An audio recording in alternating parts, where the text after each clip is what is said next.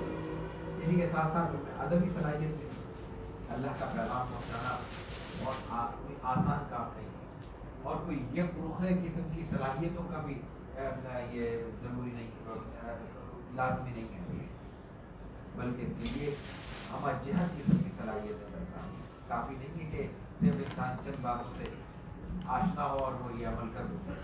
اس کے لیے غیر معمولی صلاحیتیں اور غیر معمولی ہنر درکار ہوتا ہے. لکھنے کی صلاحیت بھی درکار ہوگی, بولنے کی صلاحیت بھی درکار ہوگی.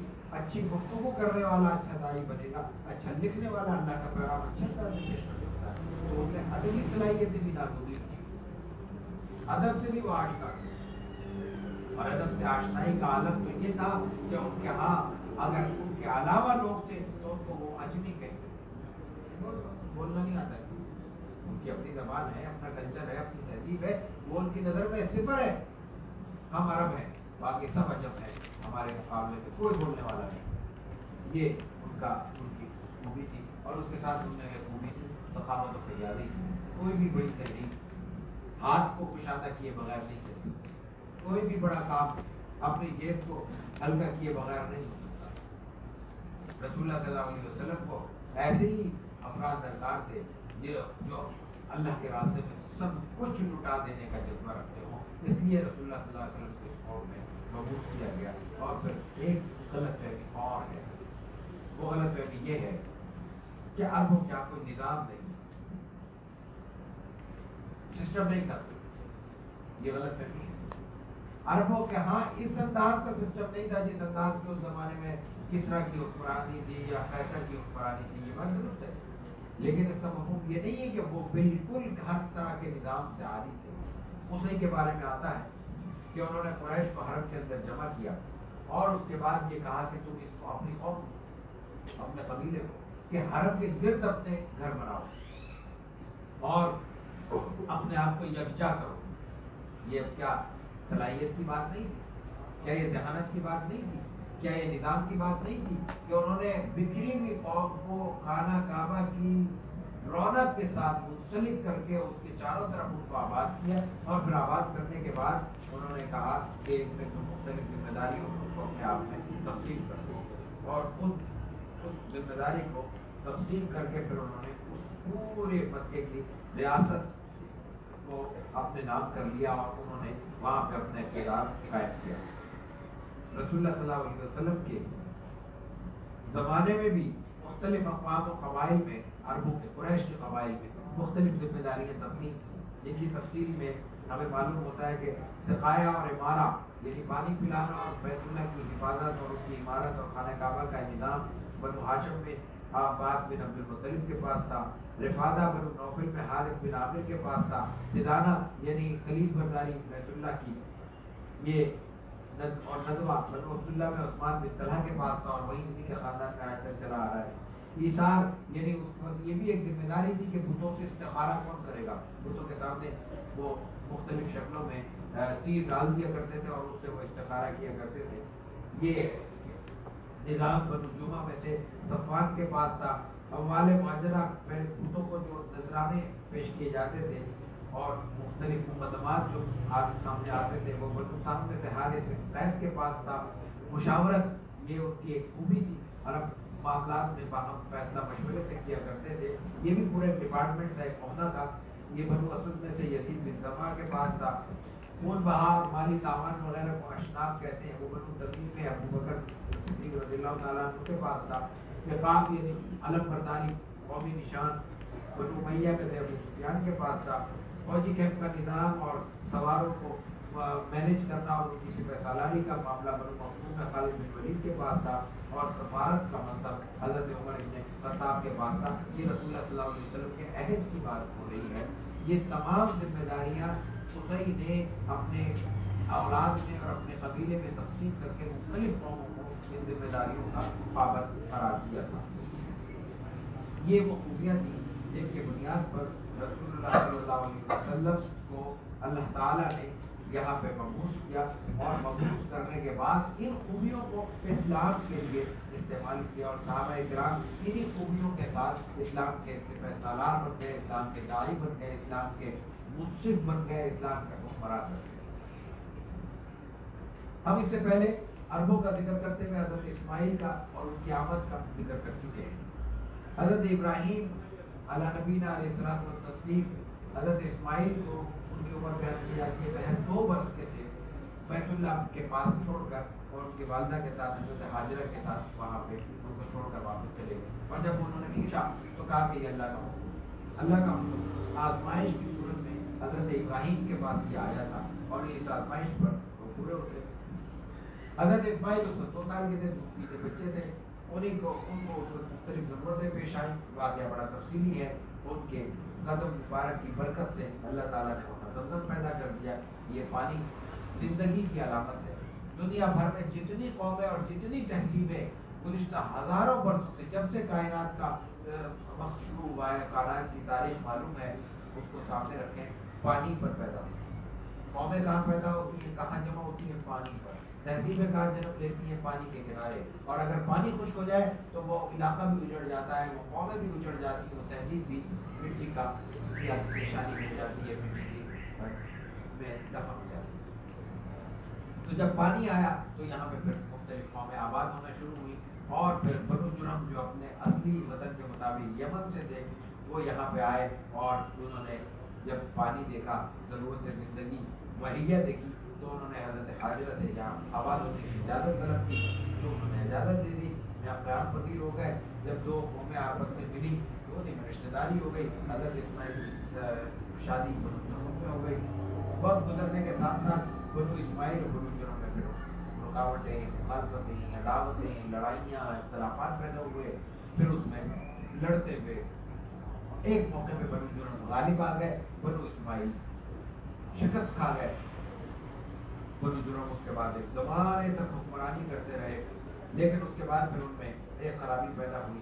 حاکم ایک بنو جرم کا عمر بن حارث نام آتا ہے، اس نے ظلم اور تشدد شروع کر دیا۔ دنیا میں یہ بڑا مشہور جو مقولہ ہے کہ حکمرانی ظلم کے ساتھ حکمران نہیں چل سکتے، ظلم کے ساتھ حکومت نہیں چل سکتی۔ وہ حکومت جس نے بنو اسماعیل کو شکست دے دی تھی، وہ حکومت صرف ایک شخص کے ظلم اور تشدد کی وجہ سے مار کھا گئی۔ اس نے ایک زمانے تک ظلم کیا، اور ظلم بھی کن پہ کیا؟ جو مکے کی بیت اللہ کی زیارت کے لیے آتے تھے۔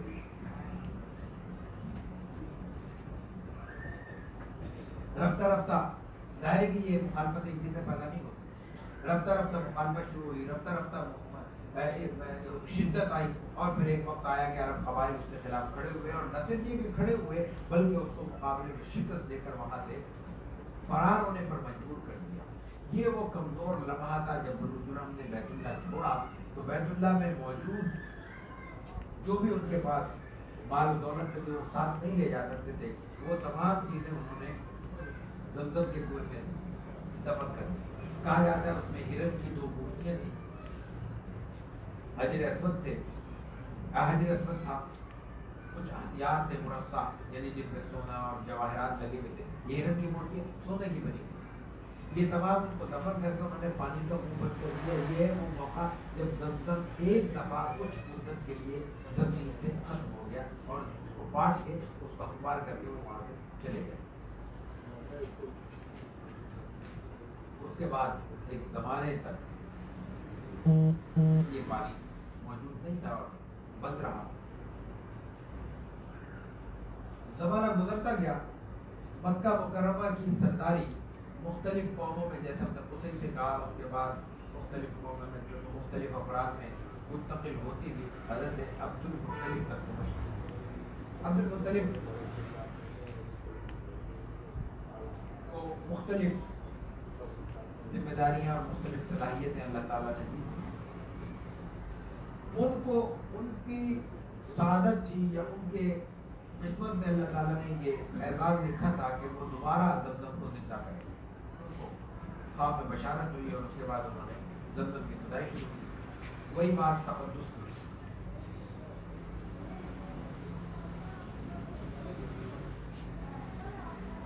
عرب بت پرست ہو چکے تھے۔ بت پرستی انسان کی کمزوریوں میں سے سب سے کمزور ترین بیماری ہے۔ انسان کسی بھی چیز کو یا تو براہ راست بت کی شکل میں پوچھے، یا اس کو بت کہے بغیر بت کا مقام دے دے، کہ اس کی ہر چیز، ہر معاملے میں اس کو تقدس حاصل ہے۔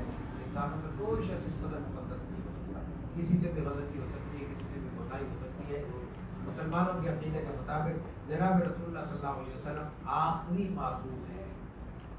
آپ کے بعد کسی کے ساتھ معصومیت وابستہ نہیں کی جاتی، کوئی شخص بھی غلطی کرتا ہے، اور انسانی معاشرے کی ذمہ داری ہے کہ ہر شخص دوسرے شخص کی کوتاہی اور کمزوری پر اس کو متنبع کرے، طریقے سے کرے، سلیقے سے کرے، بتانے کا انداز ہو، سمجھانے کا انداز ہو، خیرخواہی کا انداز ہو، ٹوکنے کا انداز نہ ہو، طنز کرنے کا انداز نہ ہو، تنقید کا انداز نہ ہو، اس کو مجرم بنانے کا انداز نہ ہو، پوائنٹ اسکورنگ جو ہمارے یہاں رائج ہو گئی ہے وہ نہ ہو، سمجھانے کا علیحدگی پیار سے تعلق کا اظہار کر کے، خیرخواہی کر کے اس کو سمجھایا جائے۔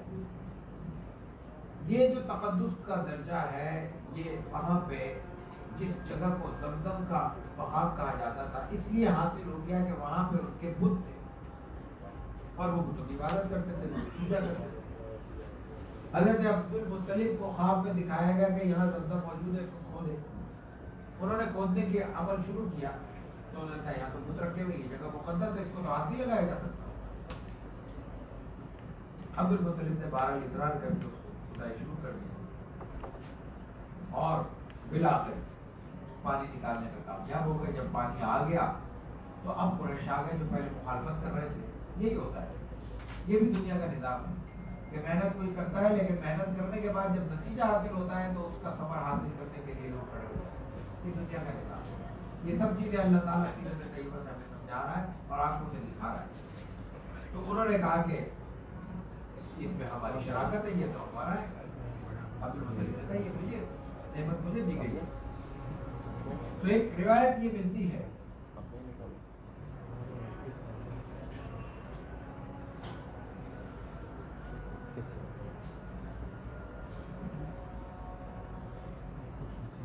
روایت کس درجے کی ہے؟ یہ تاریخ کی روایت ہے، اس کے مقام کو متعین نہیں کیا جا سکتا، ممکن ہے تو لیکن ایک بات یہ کہ اس واقعے کے بعد ایک سفر پہ جا رہے تھے عبد المطلب مختلف قریش کے لوگوں کے سرداروں کے ساتھ، تو وہاں ایک موقع ایسا آیا کہ پینے کا پانی ختم ہو گیا، مرنے کی نوبت آ گئی، یہ طے ہو گیا کہ اب زندہ رہنا ممکن نہیں ہے۔ اب ظاہر ہے کہ انسان کی قوت کمزور ہوتا ہے، کچھ طاقتور ہوتا ہے، قوتیں الگ الگ ہوتی ہیں، تو کسی کا وقت پہلے آیا کسی کا بعد میں آیا، تو جناب عبد المطلب نے اور دوسرے مشورے کے بعد یہ طے ہوا کہ ہر شخص اپنی قبر کھود لے اور اس میں لیٹ جائے، دوسرے لوگ اس کو دفن کرتے جائیں گے، سب کے لیے تو قبر کھودنا ممکن نہیں ہوگا۔ آخر میں بچے گا تو ایک آخری بچے گا جو اس کی لاش دفنائی نہیں جا سکے گی، باقی سب تو دفنا لیے جائیں گے، سب نے اتفاق کر لیا۔ لیکن اس کے بعد خیال آیا کہ یہ اپنے آپ کو مرنے کے لیے چھوڑ دینا تو عقل مندی نہیں ہے۔ ایسا مایوسی کے عالم میں بھی ایک امید اس کے اندر موجود ہوتی ہے، اس امید کو زندہ کرنا اصل کام ہوتا ہے۔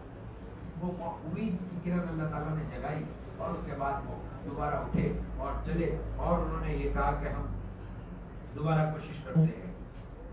یہ کہہ کے اپنی اونٹنی کی طرف جب بڑھے تو روایت میں یہ آتا ہے کہ وہاں سے پانی پھوٹ پڑا اور پانی میں سب سیراب ہو گئے۔ اس وقت سب نے ہار مان لی، عبد المطلب کے مقام کا اعتراف کر لیا اور کہا کہ اس موقع پہ اللہ تعالیٰ نے آپ کی مدد کی ہے۔ یہ بھی پانی کا معاملہ ہے، یہ اللہ تعالیٰ ہمیں اشارہ کر رہا ہے کہ واقعی زمزم آپ کا حق ہے، آپ کی ذمہ داری ہے، آپ کو تفویض کیا گیا ہے، اس لیے ہم اسے دستکش ہوتے ہیں، یہ آپ تنہا اس لیے ذمہ دار ہیں۔ تو اس کے بعد پھر زمزم کے قریب عبد المطلب نے کنویں کے ساتھ ساتھ کچھ چھوٹے چھوٹے حوض تیار کیے جس میں پانی کنویں سے نکل کے جمع ہو جاتا تھا اور پھر حاجیوں کی خدمت کی جاتی تھی، حاجیوں کو پلایا جاتا تھا۔ یہ عبد المطلب کی ایک خوبی تھی یا آپ کا ایک اعزاز تھا جس کے نتیجے میں اللہ تعالیٰ نے آپ کو وہاں پہ مقام ادا کیا اور آپ کا مقام اللہ کے رسول صلی اللہ علیہ وسلم کی ولادت سے پہلے متعین ہو گیا۔ اس کو ہم کہہ سکتے ہیں کہ یہ رسول اللہ صلی اللہ علیہ وسلم کی ولادت کی تیاریاں ہو رہی ہیں۔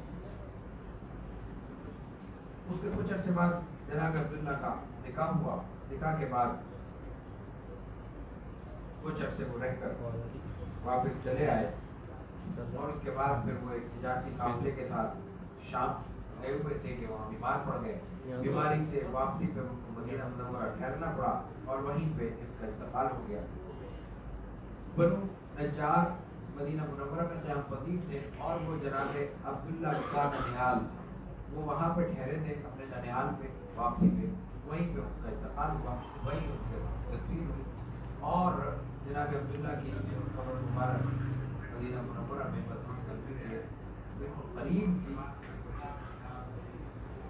اس قدر قریب کے جدید تعمیر کے دوران وہ مسجد نبوی کا حصہ بنی ہے، کس طرح کے خاص میرے ذہن میں نہیں، لیکن آپ کے جسد اطہر کو یہ روایت ملتی ہے، بعد فقہ حضرات سے معلوم ہوا کہ مدینہ منورہ کی جدید تعمیر جو 85 کے بعد ہوئی ہے، اس کے دوران وہاں سے منتقل کر کے وہاں سے نکال کے جنت البقیع میں منتقل کیا گیا۔ بار کے مدینے سے جب قافلہ آیا تو عبداللہ موجود نہیں تھے، عبد المطلب نے اس سے پوچھا، انہوں نے کہا کہ انتقال ہو گیا ہے۔ اس کے بعد پھر